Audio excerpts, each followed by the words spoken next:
You're about to hear a story that may change the way you look at family outings forever. Picture this. It's a warm summer evening in 1999. The smell of corn dogs and funnel cakes hangs thick in the air. Carnival lights twinkle like stars scattered across a fairground sky, and the sounds of laughter, country music, and carousel bells echo across the crowd. It's the kind of place where memories are made, where kids win goldfish, teenagers ride the Ferris wheel, and families walk hand in hand. But for one family, what started as a perfect night at the state fair turned into a nightmare that would haunt them for decades. Two siblings, just 9 and 11 years old, vanished without a trace. No ransom note, no witness, no explanation, just gone. And for over 20 years, there were no answers. That is, until now. Because recently, a dusty box in a courthouse basement was opened. Inside it, a reel of security footage from the very night they disappeared, never before seen. And what it reveals will shock you.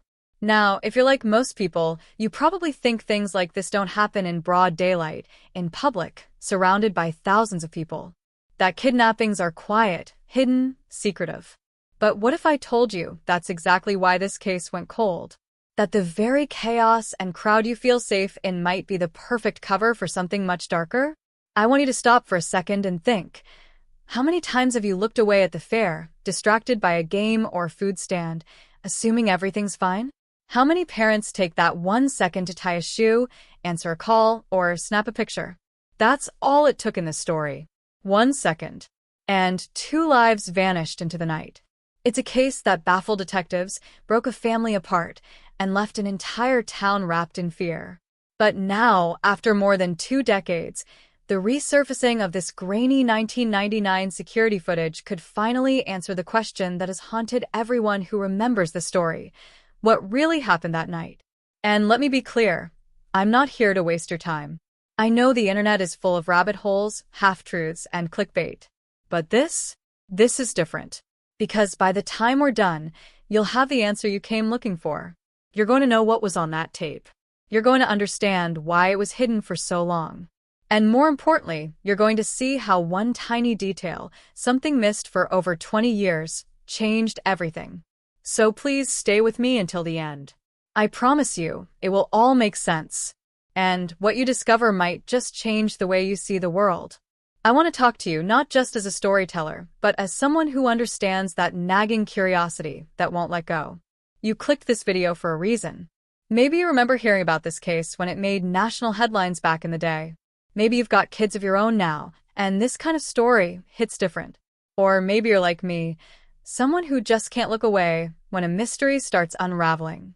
No matter why you're here, you're in the right place. And I want you to feel like we're figuring this out together, step by step, like pulling back the curtain on a long-lost secret. Because this isn't just about the kids who went missing. This is about the people left behind. The mother who never stopped searching.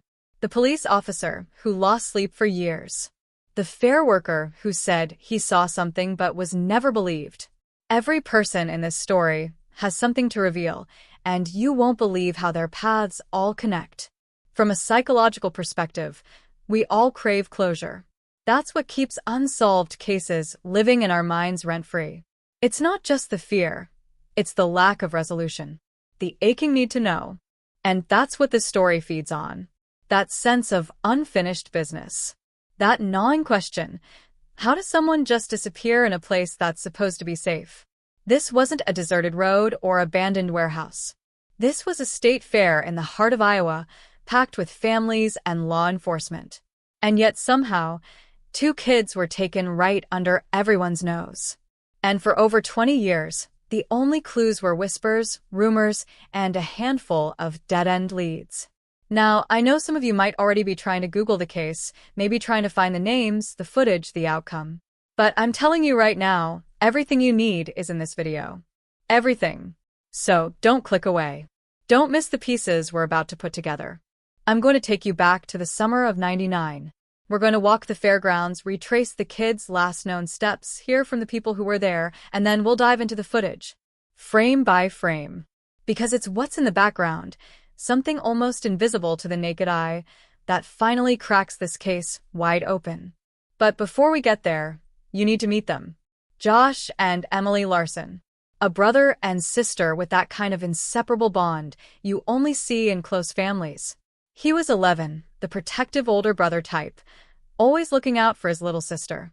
Emily was 9, fearless, curious, full of energy.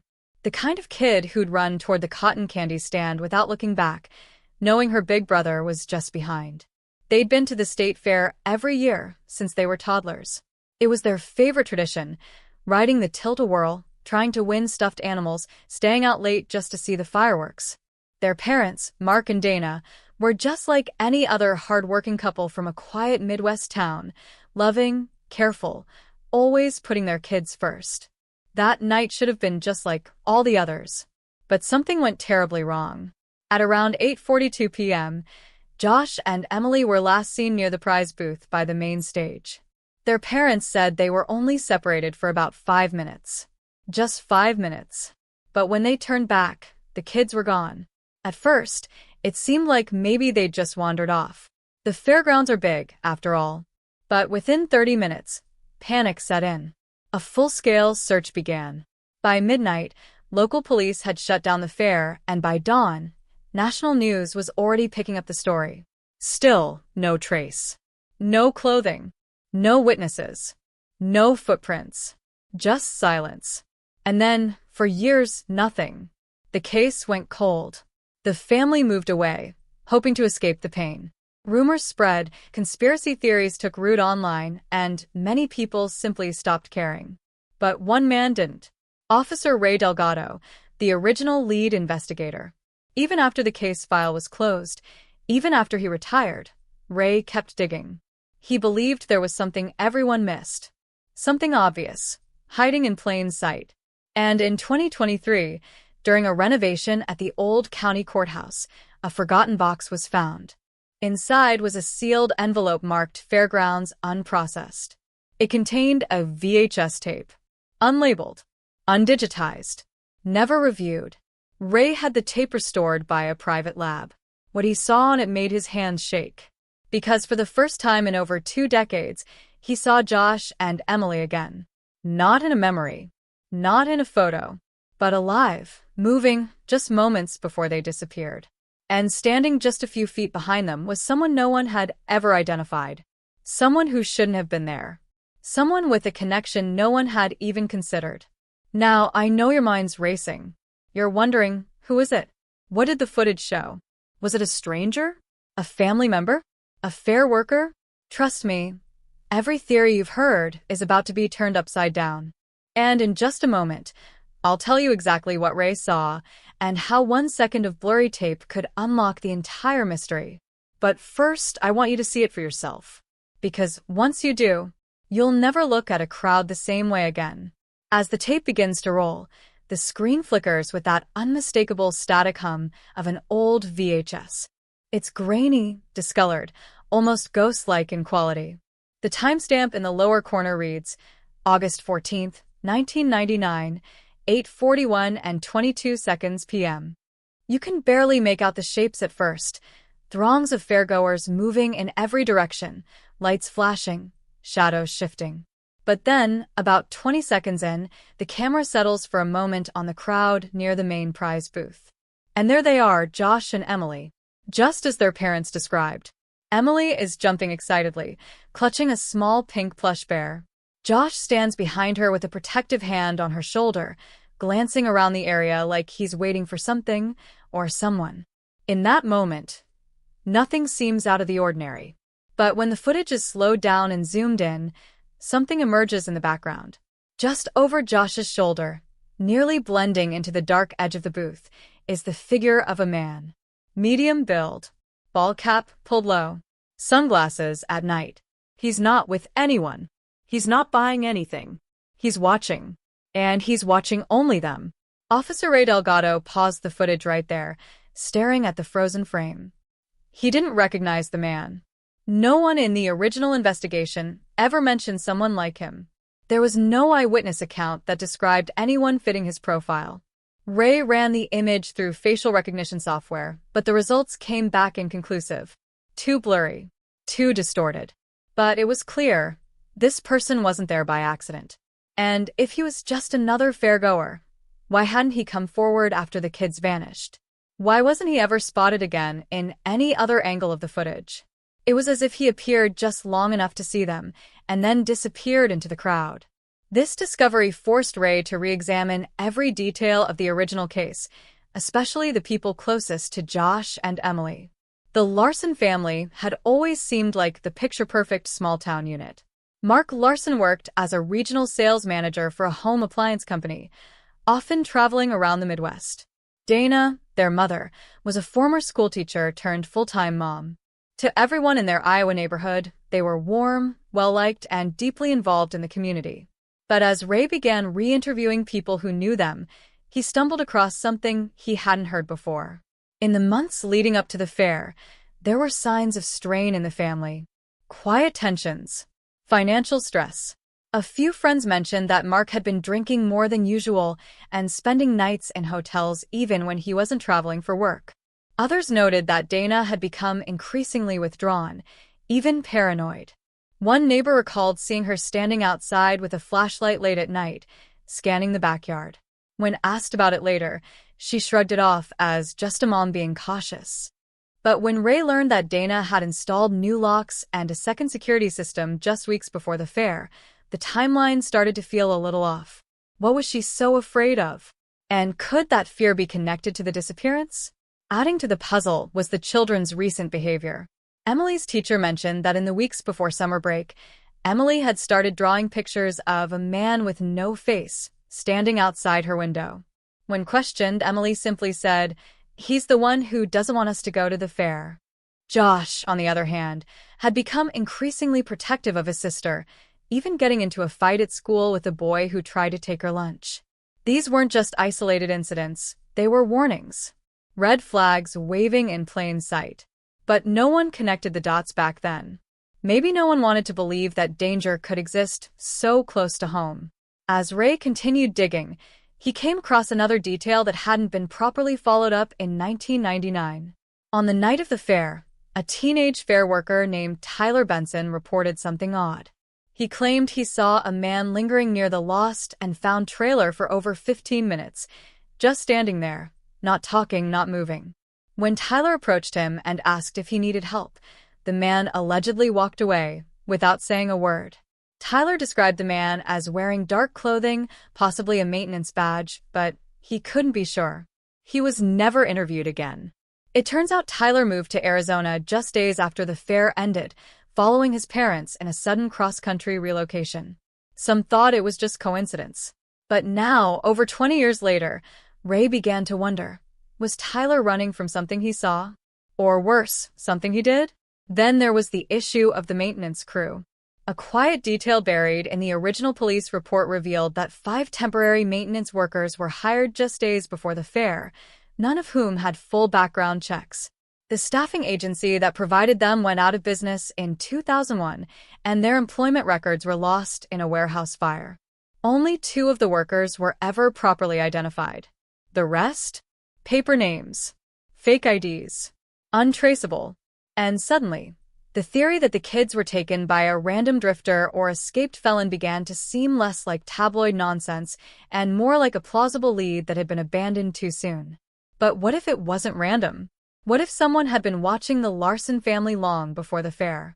In one of the more unsettling twists, Dana revealed during a late interview that she had received anonymous postcards in the mail during the summer of '99. Each card was blank on the front, but the back had a single phrase, "Enjoy your time together." She dismissed it as a prank at the time and never told the police. But when Ray asked why she kept them, she opened a small box from her attic. Inside were 4 postcards, each postmarked from a different town across Iowa. None had fingerprints. None had return addresses. But the dates matched weekends when the family had been on small trips, water parks, barbecues, the fair. Someone had been following them. The deeper Ray looked, the more suspects emerged. A disgruntled family member, estranged and bitter after a long-forgotten inheritance dispute. A former babysitter with a criminal record for trespassing and loitering near elementary schools. a local handyman who used to do odd jobs for the Larsons but had vanished from the area shortly after the fair ended. Each one had a motive, a shadowy connection, a missing piece. But none of it fit neatly. And then, a chilling realization began to settle over the case. What if this wasn't the work of one person? What if this was part of something bigger? A system, a ring, a network hiding in plain sight? That's when Ray remembered something buried deep in the files, an old, mostly ignored police call from a woman who claimed she overheard a conversation at a truck stop diner 2 nights after the fair. The call was vague, the woman sounded distressed, and the officer on duty logged it as a mental health concern. But her words? 2 kids. Just like the ones on the news. He said they were clean, healthy, and that they'd fetch a high price if they kept quiet. It was dismissed at the time. No follow-up, no investigation. But now, in the context of everything Ray had uncovered, it felt like a smoking gun hidden in plain sight. And here's where things take a turn you won't expect, because Ray wasn't the only one watching the footage from 1999. Someone else saw it. Someone who didn't want it shared. Within days of it being digitized and sent to a lab for restoration, the lab technician's computer was hacked. Files were corrupted. Backups deleted. Emails to Ray vanished mid-transmission. It was no longer just a cold case, it was active. Someone was still trying to keep this buried. And that someone might still be watching.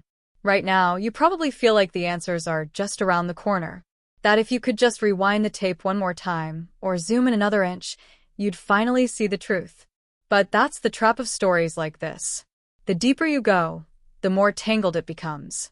Every lead opens another door. Every suspect casts a longer shadow. And just when you think you've figured it out, the ground shifts beneath you. Because remember that strange man from the footage? The one watching Josh and Emily? What if I told you someone recently claimed to recognize him? Not from a mugshot. Not from a witness sketch. But from a photograph taken just 3 days before the fair, at a family cookout, in the Larsons' backyard. And that photo? It wasn't in the original case file. That photo, the one supposedly taken at the Larson family cookout in the days leading up to the state fair, didn't come from an official record. It wasn't part of the original police evidence, and it certainly wasn't something Dana or Mark Larson ever mentioned during their interviews. Instead, it showed up in a manila envelope, slid beneath Officer Ray Delgado's door one rainy morning without a return address or note of explanation. The photo itself was old, creased at the corners, with a faint coffee stain near the edge. But its contents were clear as day. It was a candid backyard moment. Paper plates, lawn chairs, kids running barefoot through the grass. And in the background, almost out of focus, stood a man in a baseball cap and sunglasses, identical in posture and profile to the unknown figure in the 1999 security footage. Ray stared at it for a long time, heart thudding with a mix of adrenaline and dread. If this was real, it meant the man wasn't a stranger. He was known to the family, familiar enough to attend a private gathering. But the envelope raised more questions than answers. Who sent it? Why now? And most disturbingly, how did they get that photo in the first place? Ray brought the photo to his precinct's digital forensics team, hoping they could verify its authenticity. But within 48 hours, the original print went missing. Not from his office. Not from his car. From the evidence locker, a restricted access room with surveillance and logs. Only 5 people had access. All 5 denied ever touching the file. And even stranger, the footage from that day had a 3-hour gap. Not corrupted. Not deleted. Just gone. It was the first undeniable sign that someone inside the system didn't want this case reopened. And it wouldn't be the last. That same evening, Ray received a voicemail from an unknown number. The voice was distorted, modulated to hide the speaker's identity, but the message was chillingly direct. Stop looking. They're gone. Let it stay that way. There was no follow-up, no call history, and no trace of the number. The message left Ray shaken, not just because of the threat, but because of the confidence behind it. Whoever sent it wasn't worried about being found. They believed the truth would never come out. But Ray wasn't the type to back off. If anything, The warning only fueled his determination. He returned to the Larson family, hoping for new insight. But what he found instead was a fracture in their story, one that hadn't been visible before. When he showed the photograph to Dana, her reaction wasn't shock. It was recognition. Her eyes went wide, but she didn't ask who the man was. She asked, "Where did you get this?" And for a split second, just long enough to raise suspicion, she looked afraid. Not afraid of what Ray might find. Afraid of what he already had. She quickly backtracked, claimed she didn't remember the man, and insisted she'd never seen the picture before. But her voice trembled, and her hands kept fidgeting with the hem of her sleeve. When Ray asked if the man could have been a distant relative or an old friend of Mark's, she paused too long before saying no. That's when it hit him. Someone in the family had been hiding something. And maybe it wasn't just out of fear. Maybe it was guilt. Digging deeper into Mark Larson's past, Ray discovered a chapter of the family's history that had never been part of the original investigation. Long before settling down in Iowa, Mark had spent several years bouncing between jobs in the southern states. During that time, he worked briefly for a private security firm in Texas, a firm that, years later, was exposed in a federal sting for its ties to illegal surveillance, black market data sales, and suspected human trafficking connections. Mark's name never appeared in the indictments, and technically he left the company before the worst offenses occurred. But it raised a horrifying possibility. Could his past connections have followed him home? Could someone he used to know have been watching him and targeting his family as leverage? As Ray pieced together timelines and work histories, another name kept appearing: Samuel Behrens. A former colleague of Mark's who was later implicated in one of the firm's most controversial cases. Samuel vanished after the company's collapse, rumored to be living under a different identity. He was known for disappearing into the background, using fake documents, staying one step ahead of law enforcement. And when Ray pulled up an old photo of Samuel from a 1995 staff directory, his stomach dropped. The man in the cap and glasses. It was him. Or at least someone who looked strikingly like him. Suddenly, the entire narrative shifted. What if this wasn't just a kidnapping? What if it was a message? A long-delayed consequence of something buried deep in Mark's past? But then came another roadblock. Ray requested Samuel Behrens' case files through federal channels, but just days later, his request was denied without explanation. Not delayed, not pending, denied. Permanently sealed under national security protections. When Ray pressed a contact at the DOJ for clarity, all he got was a cryptic message: "Let it go, Ray. You're not supposed to see what's in there." Even more bizarre, a week after the request, Ray's house was broken into. Nothing was stolen. No drawers rifled through. Only his laptop was missing, and it was later found sitting on his porch, wiped completely clean. At this point, even Ray's colleagues began distancing themselves. One officer who had been helping with the cold case quietly asked to be reassigned, saying he had family to think about. Another stopped answering calls altogether. And then came the most unsettling twist of all. Ray's own supervisor called him into the office and asked, point blank, if he believed the children were still alive. When Ray said yes, his supervisor looked at him with a cold, almost pitying smile and said, "Then maybe you're in the wrong job." It was a line that haunted Ray, not just because of its callousness, but because of the implication. Someone higher up was protecting something, or someone. But the biggest betrayal hadn't surfaced yet. Because the one person Ray trusted most, his childhood friend and now fellow officer, Tom Granger, had been helping him behind the scenes for weeks. Tom had access to restricted files, helped track down leads, and provided support when everyone else pulled away. But Ray noticed something strange. Every time they got close to a breakthrough, the lead dried up. The contact vanished. The clue disappeared. At first, he chalked it up to bad luck or the usual chaos of a cold case. But then he found an audio recorder, one he always kept on his desk for interviews, had been switched out with an identical model. The memory card was gone. And when he traced the security logs from the precinct, it showed one person had been in his office after hours. Tom. Ray hasn't confronted him yet. Not fully. He wants to be sure. But the signs are undeniable. And here's where things spiral into a place even darker than before, because Ray recently received another envelope. No return address. No note.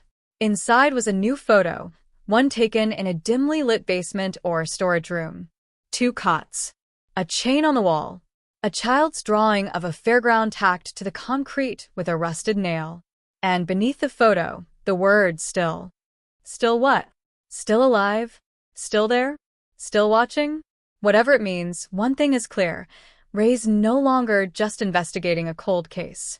He's walking into something still burning. While Ray Delgado was still reeling from the discovery of the second envelope, the eerie photograph of what appeared to be a makeshift holding room, possibly connected to the missing Larson children, an unexpected thread of the mystery unraveled from a completely different direction. It came not from law enforcement or family members, but from a former classmate of the twins, now grown and living out of state. Her name was Riley Compton, and she hadn't thought about Marky and Sadie Larson in years, until she began experiencing a string of disturbing coincidences. It started when she received a friend request on an old, dormant Facebook account she hadn't used since high school. The profile had no picture, no posts, and the name was simply Gone Fair 99. At first, she assumed it was spam. But then the messages started. Short, unsettling phrases like, "Remember the cotton candy?" or "Do you still hear the music?" appeared in her inbox at exactly 12:07 a.m. every night for a week. Then, without warning, a new message arrived, a grainy, black-and-white image that showed 2 children from behind, holding hands in what looked like a rundown hallway. The girl had Sadie's trademark pigtails. The boy wore a jacket just like the one Marky had on the day he vanished. Riley didn't respond. She didn't know if it was a cruel hoax or something far more dangerous. But the next day, her car was broken into. Nothing was taken. On the passenger seat was a single item, a vintage Iowa State Fair ticket from 1999. Riley, rattled to the core, reached out to the Larson family through an old mutual contact and was eventually directed to Ray.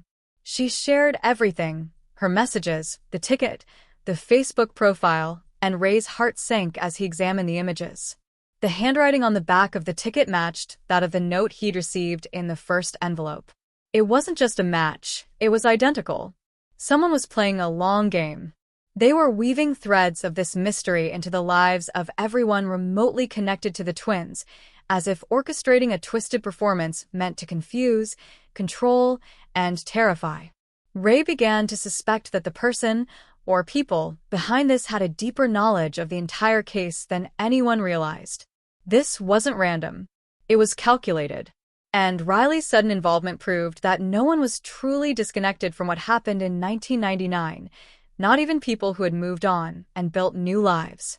The case wasn't just resurfacing. It was expanding. Then came another shattering revelation. While digging through archived fairground records, Ray stumbled upon an internal report never disclosed during the original investigation.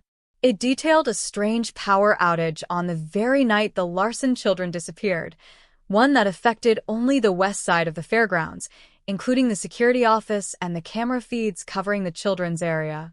It lasted precisely 12 minutes, and while most assumed it was a technical glitch, the report included a handwritten note from a maintenance worker named Eric Tully. His words were chilling. Breaker was manually tripped. Someone didn't want us to see what happened. That note never made it into the official files, and when Ray tried to locate Eric, he found out the man had died in 2004 under suspicious circumstances, an apparent hit-and-run outside a gas station in Illinois. The case was closed quickly, ruled accidental, but Ray now believed it could have been tied to a much larger cover-up. Someone had gone to great lengths to erase traces of the truth, and it seemed like anyone who got too close to it paid the price. As Ray pursued this lead, another contradiction emerged, one that made him question his own understanding of the original timeline. A woman named Diane Fisher, now a retired nurse, came forward after hearing a podcast episode about the Larson case. She claimed she treated a young boy matching Marky's description at a rural clinic just 3 days after the fair. The boy had a cut on his hand and was accompanied by a man who insisted his name was Tyler and that they were traveling cross-country. Diane remembered the boy was quiet, withdrawn, and clutched a stuffed animal the entire time, a dog with a missing eye. When Ray showed her an old family photo of Marky with his favorite toy, she gasped. "That's it," she whispered. "That's the same one." But here's the problem. The area Diane worked in was over 400 miles away from Des Moines. If she was telling the truth, it meant the children had been taken off-grid immediately, well before Amber Alerts had saturated the region. And yet, none of this had ever come up. No report. No tip line call. Diane claimed she had contacted authorities back then, but was told the case didn't match the boy's description. Which begged the question, had someone deliberately kept her statement from entering the system? These cascading contradictions shook the foundation of everything Ray thought he knew. The children weren't just abducted, they were moved, hidden, perhaps even shown publicly to test whether anyone would react. Worse, someone had manipulated the investigation so thoroughly that even witnesses didn't realize they'd seen something critical. The more Ray pieced together, the more it felt like the entire case had been a stage-managed illusion, designed to create the appearance of an exhaustive search while ensuring the truth remained buried. And then, just as Ray began to connect the dots between Diane's testimony, the missing maintenance report, and the Facebook messages Riley received, he received a direct threat of his own. Not through a voicemail or anonymous letter, but from inside his own precinct. One of the younger detectives, Nick Havers, someone Ray had mentored early in his career, asked to speak with him privately. What he said was unnerving. Nick had been contacted by a consultant claiming to work for a private intelligence firm. The consultant offered him a hefty sum in exchange for one thing, access to Ray's working files on the Larson case. Nick said he turned them down, but Ray wasn't sure if that was the truth. There was something odd in his body language, something forced in his explanation. And when Ray checked his own office the next morning, a USB drive he'd used to store encrypted case notes was missing. This wasn't just an old mystery being reopened. It was a pressure cooker, and Ray was standing directly on the fault line. Every step forward brought a new layer of deception, a new player in the shadows, and another unanswered question. How many people were involved in keeping the Larson case quiet? And, more chillingly, how many of them were still watching even now? Because somewhere someone was still sending photos. Still sending messages. Still waiting. The shift from curiosity to danger came so fast, Ray barely had time to breathe. It happened late one evening, just after he'd finished combing through the phone logs of the now-deceased nurse, Diane Fisher. He had been hoping to find a recorded call to the tip line she claimed to have contacted back in 1999, something that could back up her story. What he found instead was a single, untraceable number, no caller ID, no region code, just a blank entry logged at 2:14 a.m. 3 days after the fair ended. The number appeared again a month later, then again a year after that, each time in the middle of the night, each time with no documentation about what was said or who answered. As Ray sat staring at the screen, something inside him shifted. A sick feeling crept up from the pit of his stomach. It was the creeping awareness that this wasn't just a case of long-buried secrets. It was active. Someone was still manipulating the flow of information, still protecting something. And then the lights in his office flickered. Once. Then twice. Then went out. For a moment he sat completely still, unsure if it was just another old precinct glitch. But then he heard it, slow, deliberate footsteps in the hallway outside his office. Not rushed. Not panicked. Calm. Measured. Ray immediately reached for the drawer where he kept his off-duty sidearm, but the drawer had already been pried open. The weapon was gone. Before he could react, the overhead lights snapped back on with a low buzz. The hallway was empty. No sound. No movement. But on his desk sat a small Polaroid photo that had not been there before. It showed his car parked outside his home. The timestamp was from earlier that afternoon, while Ray had been inside, alone working. He hadn't seen anyone, hadn't heard anything. And the angle of the shot meant whoever took it had been close. Too close. Panic was no longer a vague concept. It gripped Ray's chest like a vice. That night, he didn't go home. He drove aimlessly through the city, checking his mirrors every few minutes, watching for the same car, the same face, anything familiar. But the roads remained hauntingly empty. At a 24-hour diner just outside town, he pulled into a booth at the back and tried to steady his breathing. His thoughts raced, jumping between theories and faces and memories that had once seemed like background noise, but now screamed for attention. Why would someone target him so directly? Why now? And what did they want him to stop looking at? The photo, the file theft, the power outage, none of it felt random anymore. It was orchestrated. Someone was tightening the net around him, not to stop him, but to scare him into stopping himself. Things got worse the next morning. Ray called Riley Compton to check in, only to be met with a disconnected number. Her voicemail had been wiped, her old Facebook account gone. He tried her workplace, but they said she hadn't shown up in 2 days and had never returned from what she told them was a personal emergency. He called mutual friends, checked online directories, social media, even reached out to a few of his tech contacts, but it was as if she'd vanished off the face of the earth. Riley, the girl who had just weeks earlier received creepy midnight messages and seen what might have been the missing Larson children, had simply disappeared. No trace. No note. Not even a vehicle alert. And as Ray sat there, staring at the dead line, a chill settled over him deeper than anything he'd felt in his entire career. Someone was cleaning up loose ends.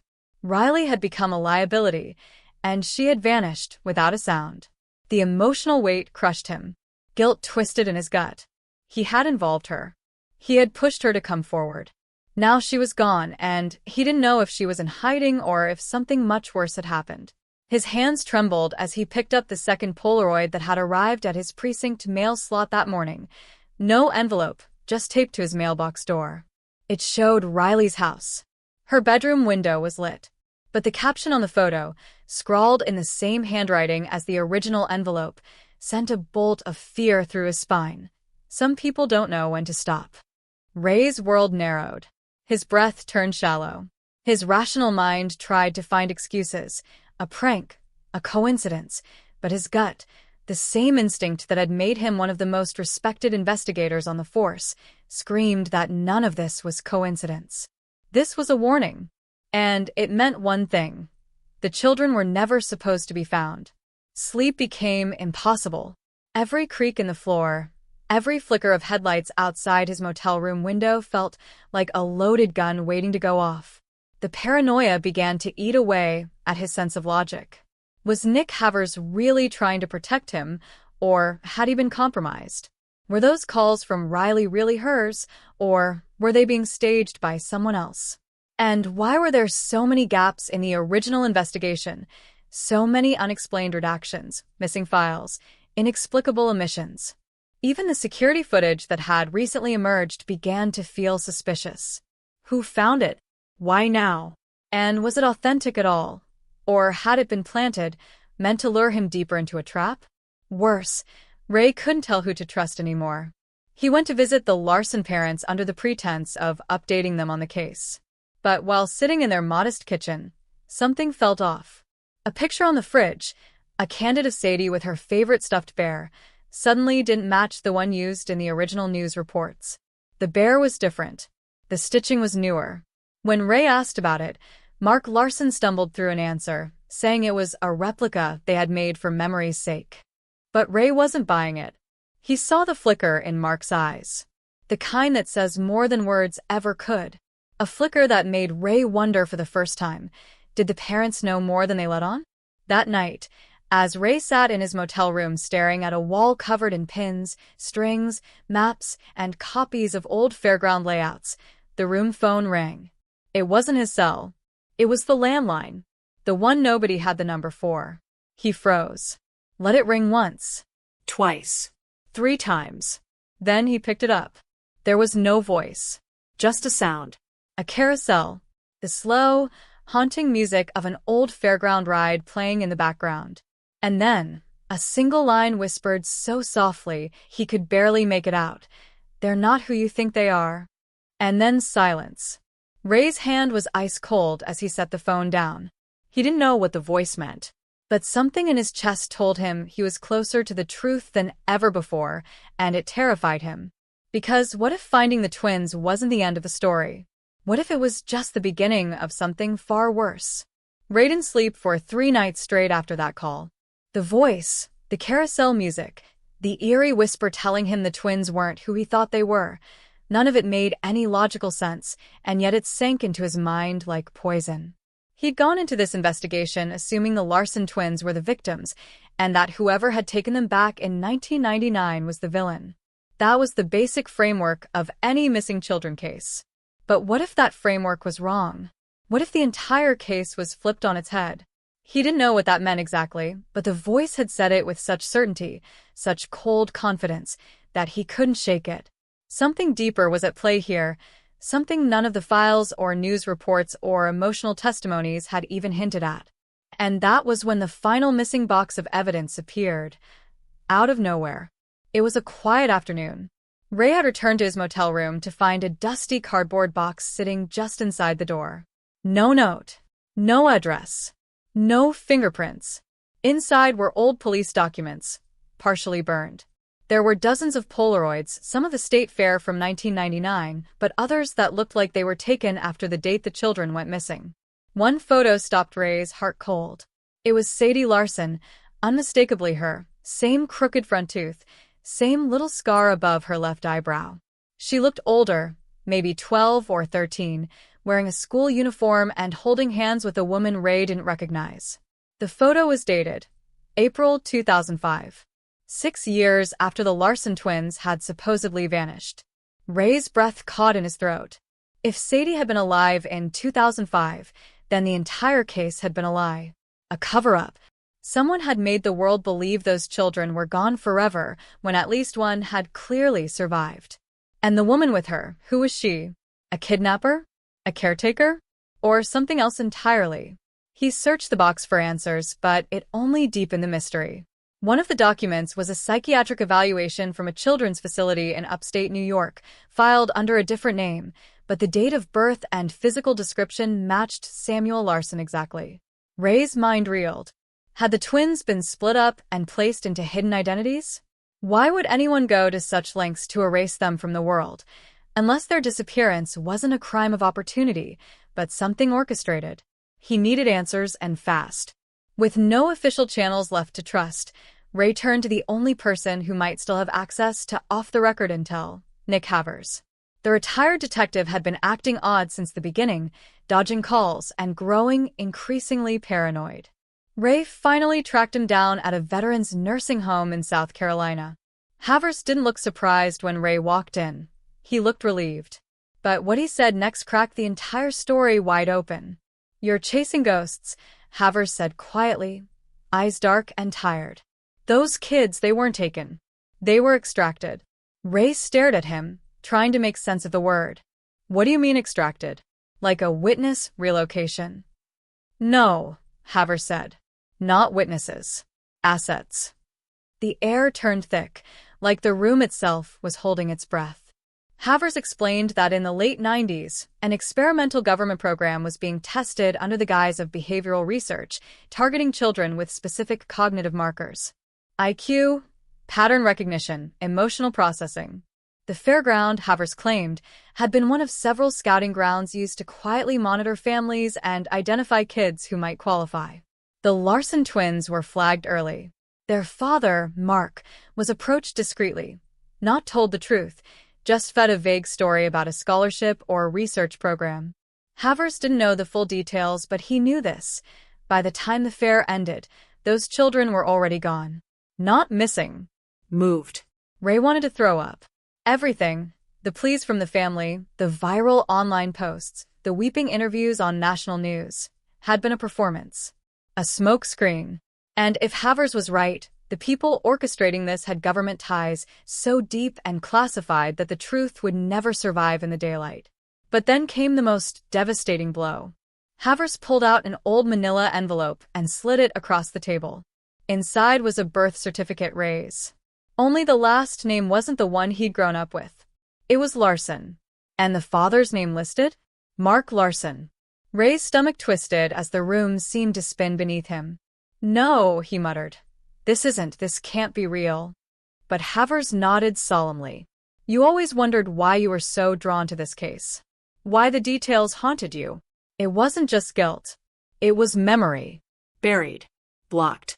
You were the third child. The one they left behind. Every assumption Ray had made shattered in that moment. He wasn't just an investigator. He was family. His whole life had been tangled in this conspiracy from the beginning, and he never knew it. His obsession with solving the Larson case hadn't been professional. It had been personal, written into his DNA. And now, with Riley missing, evidence burned, and the state fair footage finally exposed to the public, the truth wasn't just dangerous, it was damning. Because what Ray realized in that instant was this. He hadn't been chasing a killer. He'd been chasing the people who made him forget who he really was. And someone somewhere was watching to make sure he never remembered too much. Ray sat in his car for over an hour after leaving the nursing home, hands clenched on the steering wheel, unable to breathe, unable to move. His reflection in the rearview mirror looked like a stranger's, pale, trembling, hollow-eyed. The name on the birth certificate kept echoing in his mind like a drumbeat he couldn't shut off. Ray Larson.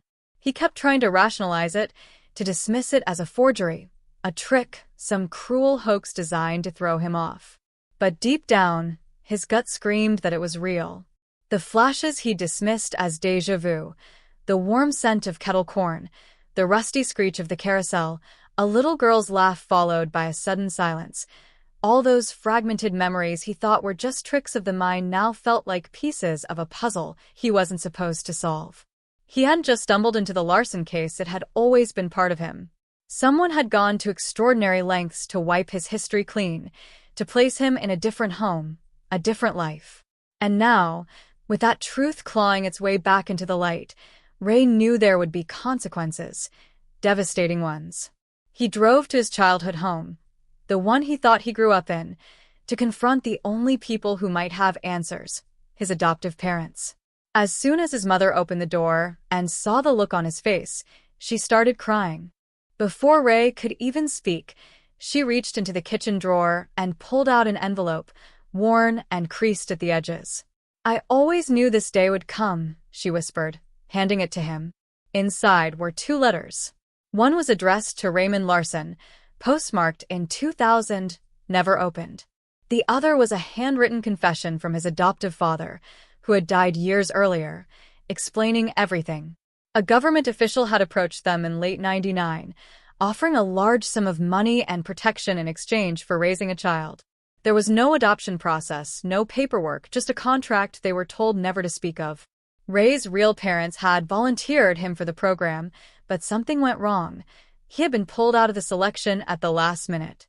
Rather than return him to the family, the program rehomed him. He had been a loose end, a forgotten variable. Ray felt the floor tilt beneath him. The people he'd loved, trusted, called mom and dad for decades, they'd known. They'd built a life on a lie, a comfortable suburban lie that was bought and paid for with his identity. His mother reached for him, but he stepped back.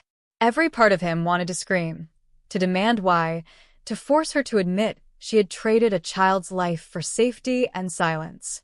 But what would it solve? She was crying now, crumbling into the same kitchen where they'd celebrated birthdays, where she'd packed him school lunches, where he'd first learned to tie his shoes. The betrayal cut deeper than he thought possible, not just because she'd lied, but because she had loved him like a son anyway. And that made it worse, because it meant Ray couldn't hate her fully. He could only hate what she'd helped cover up. As night fell, Ray received a text from an anonymous number. "We know who you are. Stop now, or she disappears too." Attached was a photo of Riley, his only remaining ally, leaving her apartment, unaware that someone was following her from the shadows. That was the moment Ray realized the people behind this weren't just watching. They were ready to act. The ultimatum was clear. Walk away and protect Riley, or keep digging and risk losing her. It wasn't a theoretical choice. It was immediate, paralyzing, and real. Every instinct told him to run, to protect what little he still had. But then he thought of Sadie, of Samuel, of the broken childhood he'd barely survived. If he backed down now, that pain would all have been for nothing. He called Riley, trying to mask the panic in his voice, telling her to pack a bag and get to a hotel under a different name. But she was already one step ahead. "They left something in my mailbox," she said, voice shaking. "A photo of you. You were maybe 4. Sitting on the carousel. And on the back it says, 'Finish what they started.'"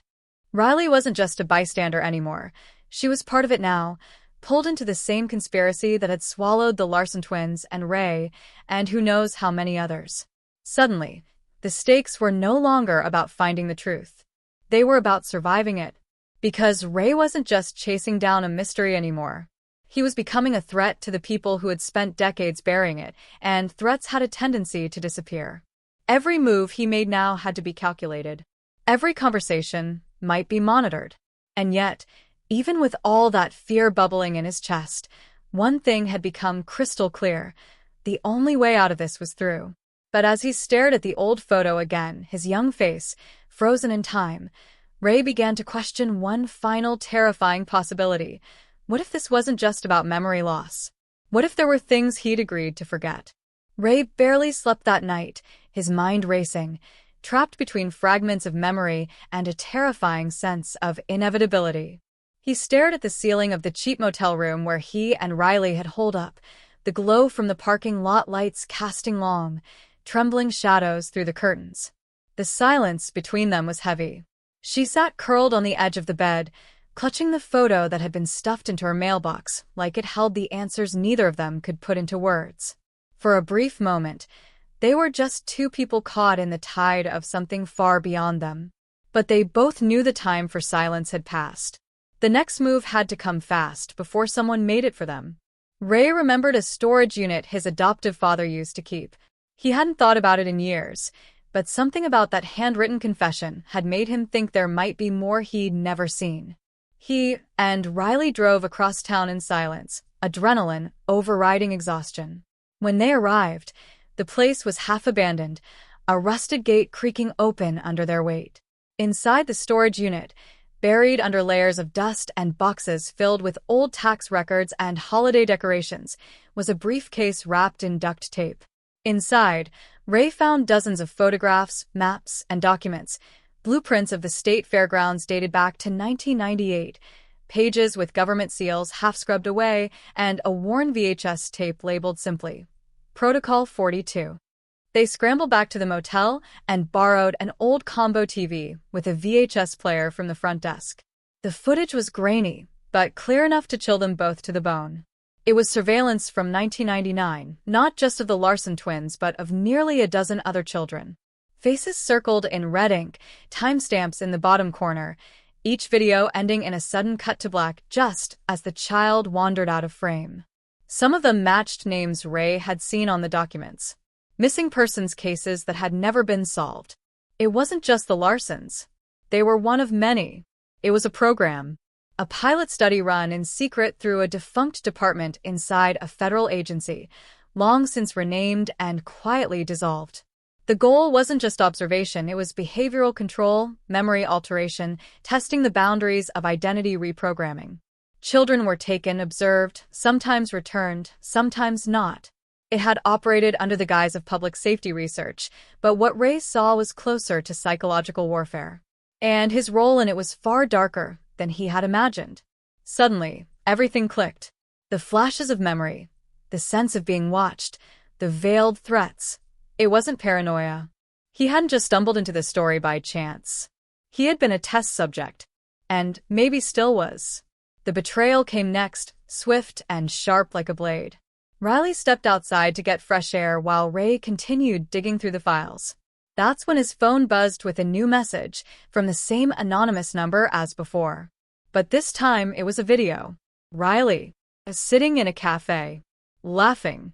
And across from her sat the last person Ray ever expected to see, Detective Hannah Reese.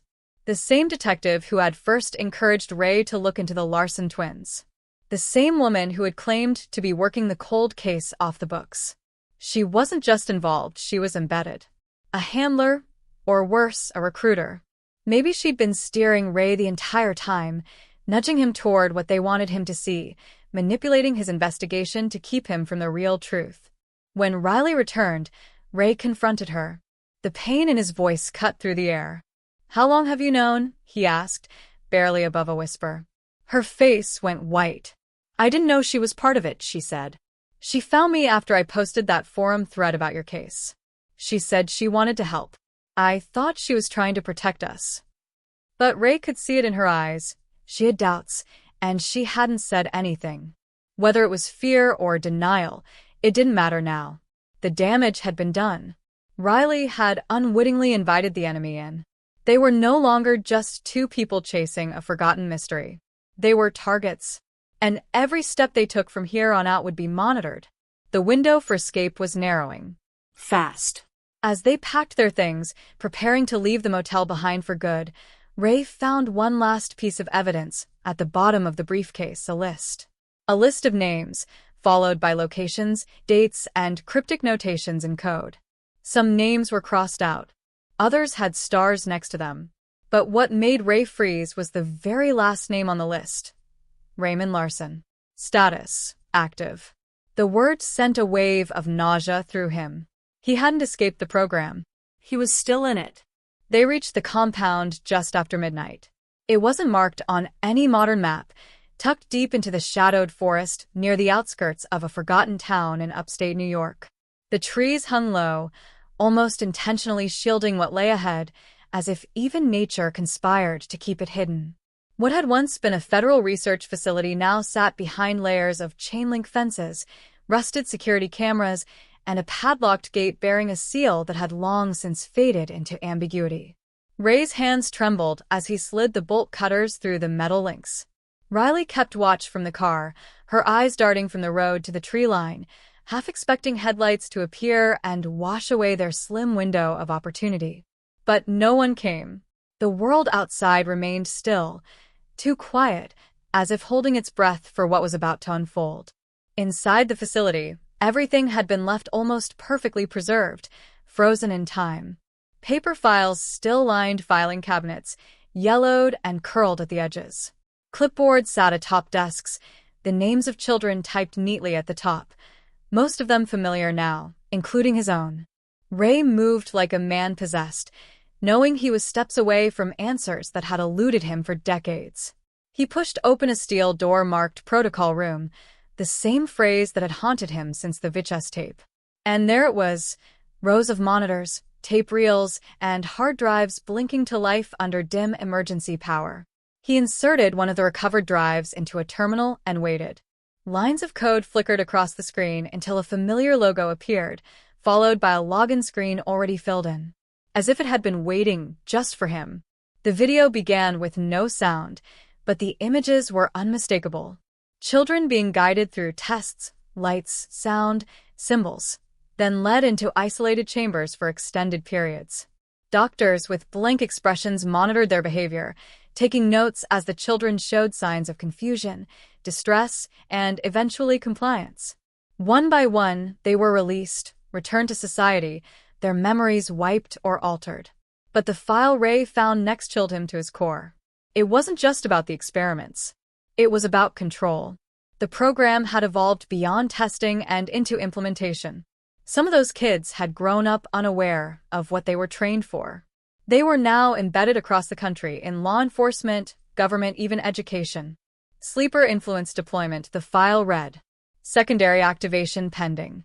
The final footage was labeled with his name, Raymond Larson. Phase 3. The timestamp was from 6 months ago. It showed him, older, bearded, just as he looked now, entering this same facility. He was speaking with someone just out of frame. Then, the camera panned and Ray saw him, Detective Hannah Reese. Not undercover. Not pretending. Leading. She had never stopped running the program. Ray's presence had been orchestrated. The coincidences, the clues, the photographs, even Riley's forum post, it was all part of a carefully crafted reawakening protocol. He hadn't escaped their control. He had been redirected. Just then, a voice echoed from behind. "You were never supposed to remember this much." Ray spun around. Reese stood in the doorway, hands clasped behind her back, calm as ever. She stepped forward, her heels echoing against the concrete floor like a countdown to something inevitable. "But I'm impressed," she continued. You made it farther than any of the others. That should count for something. Ray backed toward the terminal, heart pounding, still trying to process it. Why me? Why now?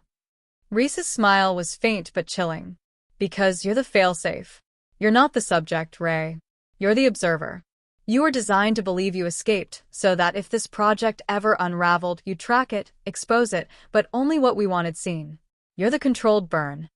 He stared at her, blood draining from his face. None of this was real? Oh, it was all real. But it wasn't yours. Those twins? That case? It was a seed we planted. You just watered it. The sound of tires screeching outside snapped them both to attention. Riley had followed the backup location protocol. Someone else was coming. Reese turned toward the hallway, and in that split second, Ray lunged, smashing the drive from the terminal and grabbing a metal rod from the desk. A struggle erupted, brutal, desperate. He swung. She dodged, landing a hard elbow into his ribs. They both crashed to the floor, gasping, reaching for the scattered data. Then the overhead lights snapped on. Floodlights, actually. Dozens of men in tactical gear stormed in, shouting commands. Riley burst in behind them, clutching a second hard drive she'd duplicated, screaming at them not to shoot. The chaos was overwhelming, and for a moment, Ray thought it was over, that he'd be taken again, memory scrubbed, files buried. But then, one of the officers lifted his visor, revealing a familiar face, Agent Matthews, from the Justice Department. The real one. The whistleblower who had gone dark months earlier after vowing to dismantle the rogue branch of behavioral science that had splintered into the shadows of the federal system. Reese was restrained, her expression still composed, still dangerous. Ray stood in the middle of it all, the pieces finally fitting together. Not neatly, but painfully. He hadn't just uncovered a mystery. He had exposed a mechanism of power that had gone unchecked for years. And just when it seemed like the story had finally reached its end, Agent Matthews approached him and handed him a folder. You did good, he said, voice low. But there's something you still need to see. Ray opened it. Inside was a photo. A child. Eyes wide. Name: Riley Bennett. Status: Phase 2 complete. Before he could even speak, Riley was gone. Vanished into the crowd. No trace. Not a single word. Just like the others. Ray stood alone in the middle of the quiet street, the weight of everything that had happened pressing heavily against his chest. The police vehicles had pulled away, their flashing lights now a distant memory, and the air felt thick with the kind of stillness that only comes after a storm has passed. His hands shook, not from the physical toll, but from the realization of just how deep the deception had run. The answers were supposed to bring him peace. He was supposed to feel relief that the conspiracy had been exposed, that the darkness that had controlled his life for so long had finally been dragged into the light. But instead, he felt emptier than ever, like a puzzle whose final pieces had been slotted in only to reveal a bigger, more unsettling image than he'd ever imagined. Riley's disappearance lingered in his mind like an open wound, one that had no chance of healing.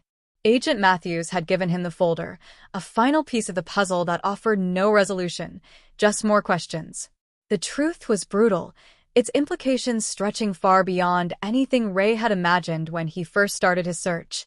Riley wasn't just a victim in this story. She had been part of the plan all along. She had been there, playing the role of the innocent bystander, the one who unwittingly pulled Ray deeper into the web.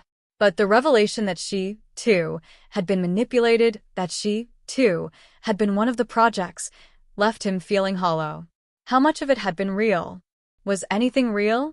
The Riley he had trusted, the Riley who had fought alongside him, was now lost in a world that had swallowed her whole. And that uncertainty gnawed at him, gnawed at his soul. As he walked back toward his car, the cold wind brushing against his face, Ray couldn't shake the feeling that this was far from over.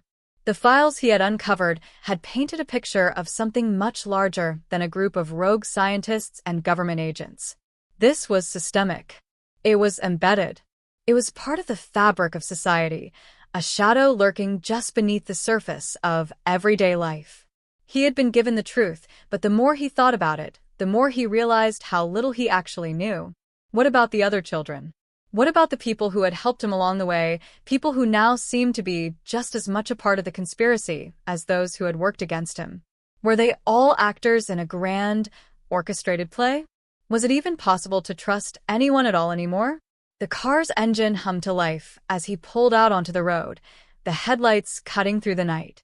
He didn't have a destination. There was no place left to go.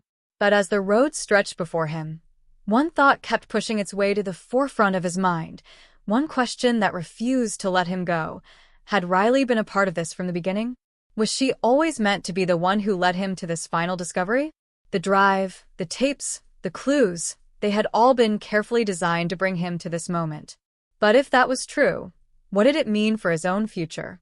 Was he simply another cog in the wheel of a system that had been built long before he ever took his first breath? Ray glanced in the rearview mirror. It was empty. The road behind him was clear, but for some reason, he couldn't shake the feeling that something or someone was following him, that he was being watched. A chill ran down his spine, but he couldn't bring himself to look again. The idea of being followed was nothing new. For years, he'd been trapped in a cycle of surveillance, manipulation, and control. But now that he had all the pieces, didn't he deserve to know the truth? Could he ever really escape this nightmare?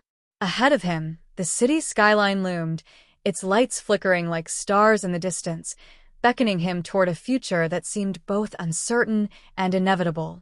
He wasn't sure if he could ever go back to the life he once knew, but as he drove, one thought burned in his mind. It wasn't just about Riley anymore.